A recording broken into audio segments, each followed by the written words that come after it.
यानी प्रदेश की राजनीति में कल का दिन बेहद अहम रहने वाला है। एक तरफ अजय माकन विधायकों से रायशुमारी करेंगे, संवाद करेंगे, मंथन करेंगे, उनके मन की बात को जानेंगे। वहीं मुख्यमंत्री अशोक गहलोत ने सभी मंत्रियों की बैठक बुलाई गई है। कल 3 बजे मुख्यमंत्री आवास पर बड़ी बैठक होगी। सभी विभागों के आला अफसरों को इस बैठक के अंदर बुलाया गया है। जन घोषणा पत्र की क्रियान्वयन की समीक्षा की जाएगी। मंत्रियों का रिपोर्ट कार्ड जांचा जाएगा इस बैठक के अंदर, और संभावना जताई जा रही है कि मंत्रिमंडल फेरबदल से पहले ये कवायद हो रही है। लेकिन कल का दिन कांग्रेस के लिए बड़ा दिन। एक तरफ अजय माकन विधायकों से 1-to-1 बातचीत करेंगे और दूसरी तरफ मुख्यमंत्री मंत्री परिषद की बैठक लेंगे। और अब आपको बताते हैं रियल एस्टेट बाजार की बड़ी अपडेट। 7 अगस्त को होंगे क्रेडाई राजस्थान के चुनाव में इस बार रियल एस्टेट के 2 बड़े गुट आमने सामने दिखाई दे रहे हैं। एनके गुप्ता और सुनील जैन गुट के बीच चुनावी मुकाबला देखने को मिल रहा है। इस बार क्रेडाई चुनाव में बड़े फेरबदल होंगे। मंगलम ग्रुप के एनके गुप्ता के साथ Atmaram Gupta, SDC, okay plus सहित अन्य ग्रुप हैं। सुनील जैन ग्रुप में अनुराग शर्मा, दीक्षांत शर्मा, अजय जैन सहित अन्य बिल्डर्स शामिल हैं। चुनाव की रणनीति को लेकर शहर की 5 सितारा होटल्स के अंदर लगातार चर्चाएं हो रही हैं।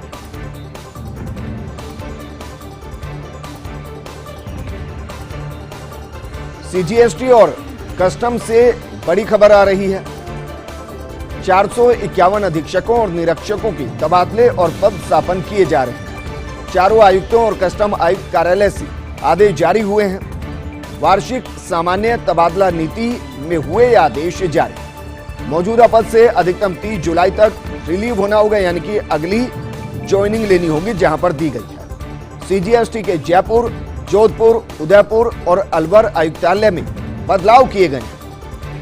जयपुर अंतर्राष्ट्रीय हवाई अड्डे पर भी बड़ा बदलाव किया गया है।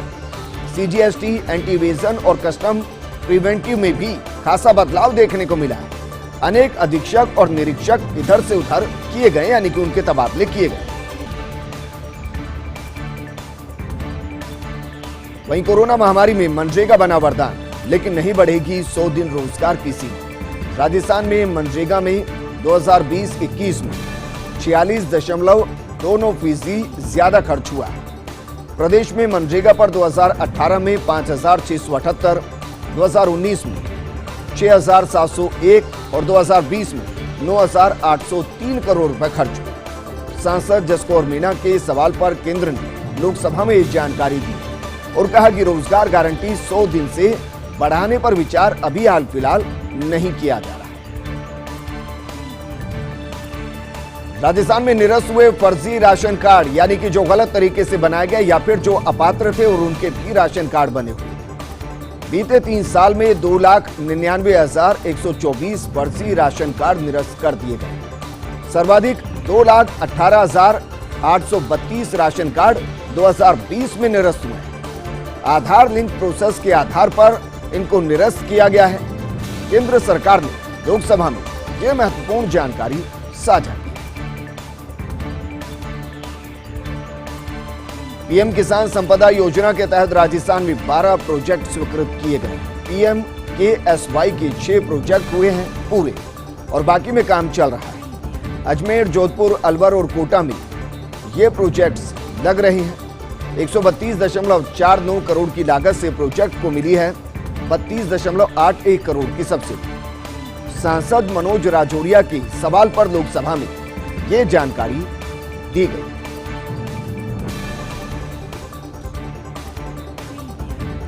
एसएमएस अस्पताल से कैंसर मरीजों के लिए राहत की खबर है। अब 24 घंटे चलेगा RKBC रेडियोथेरेपी विभाग का डे केयर सेंटर। कीमोथेरेपी समेत अन्य थेरेपी के मरीजों को हर समय सुविधा मिलेगी।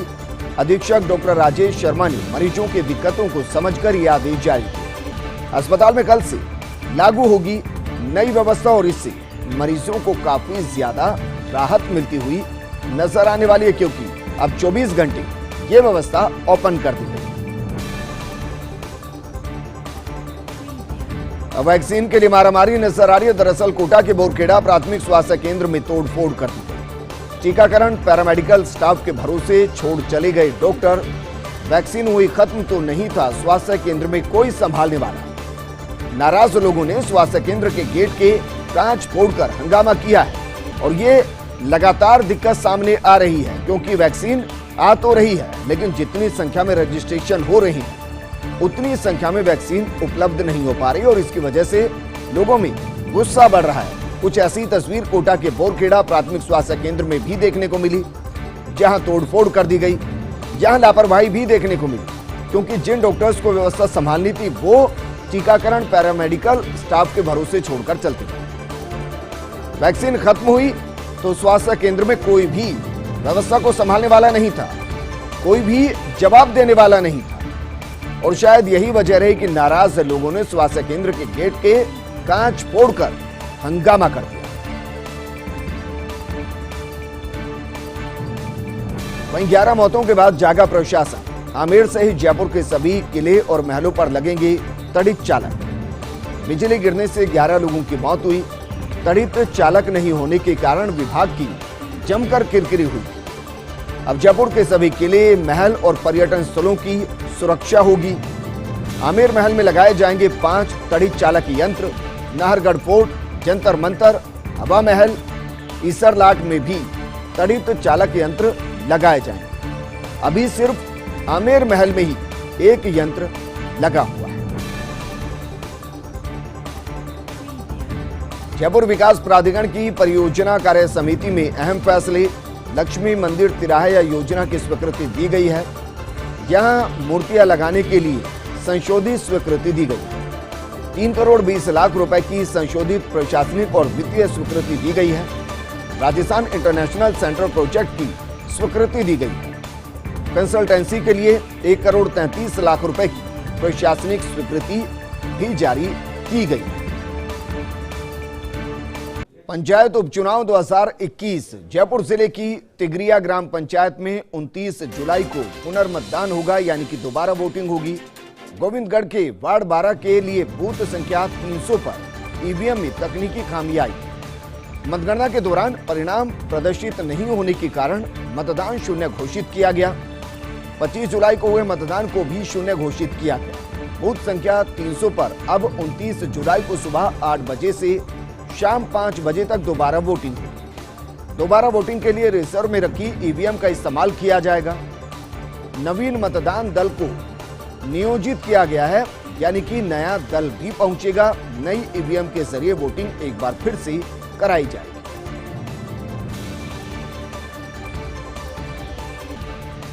दिवंगतों के परिजन ही मजबूत। 2 विधानसभा सीटों के उपचुनाव को लेकर सियासी गपशप। पिछले 3 उपचुनाव से सीख लेती पार्टी।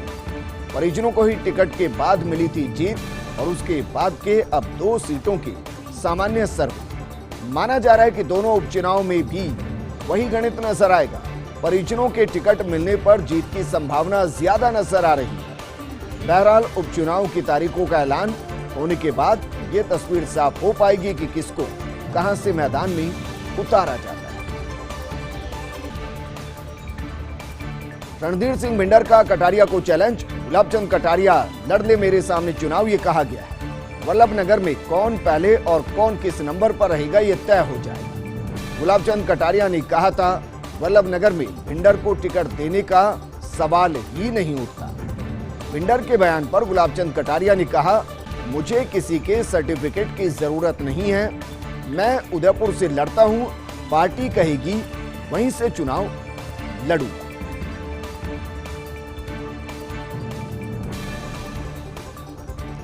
धीरे धीरे ट्रेनों में लौट रहा यात्री भार। कोरोना की दूसरी लहर के बाद ट्रेनों में बढ़ी यात्रियों की भीड़। जयपुर से गुजरने वाली ट्रेनों की संख्या अब 94 हो गई है। हालांकि कोरोना से पहले की बात की जाए तो 108 ट्रेनों का संचालन जयपुर से हो रहा था। इन दिनों यात्री भार भी 45,000 तक पहुंच चुका है। दूसरी लहर के दौरान बमुश्किल 8 से 10,000 आवागमन रह गया था, यात्री भार रह गया। हालांकि कोरोना से पहले हर दिन 90,000 यात्रियों का आवागमन होना था। कम जरूर है, आधे के आसपास है, लेकिन फिर भी रेलवे इससे खुश होगा, क्योंकि जो 8 से 10,000 पहुंच गया था वो बढ़ के 40 से 45,000 तक पहुंच चुका है।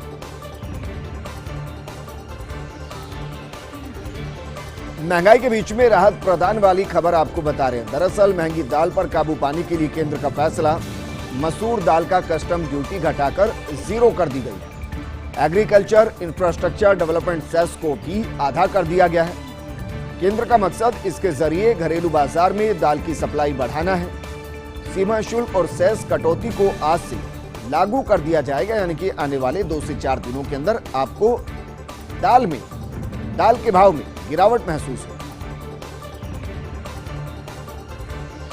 अब नई लुक में धौलपुर पुलिस की डीएसटी और QRT team. Dholpur SP Kesar Singh Shekhawat का नवाचार देखने को मिला है। डीएसटी टीम और क्यूआरटी टीम को नई ड्रेस दी गई। नई ड्रेस के साथ ही अब अलग ही दिख रहा है जवानों का गेटअप। केंद्रीय एजेंसी रैपिड एक्शन फोर्स की तरह नजर आ रही धौलपुर पुलिस की डीएसटी टीम और क्यूआरटी टीम। डीएसटी टीम और क्यूआरटी टीम में बीते दिनों अपराध नियंत्रण में कमाल का काम किया है। कई बड़ी घटनाओं का इस टीम ने खुलासा किया है। डकैतों में भय व्याप्त करने वाली टीम को गांव में कहा जाता है कोबरा टीम।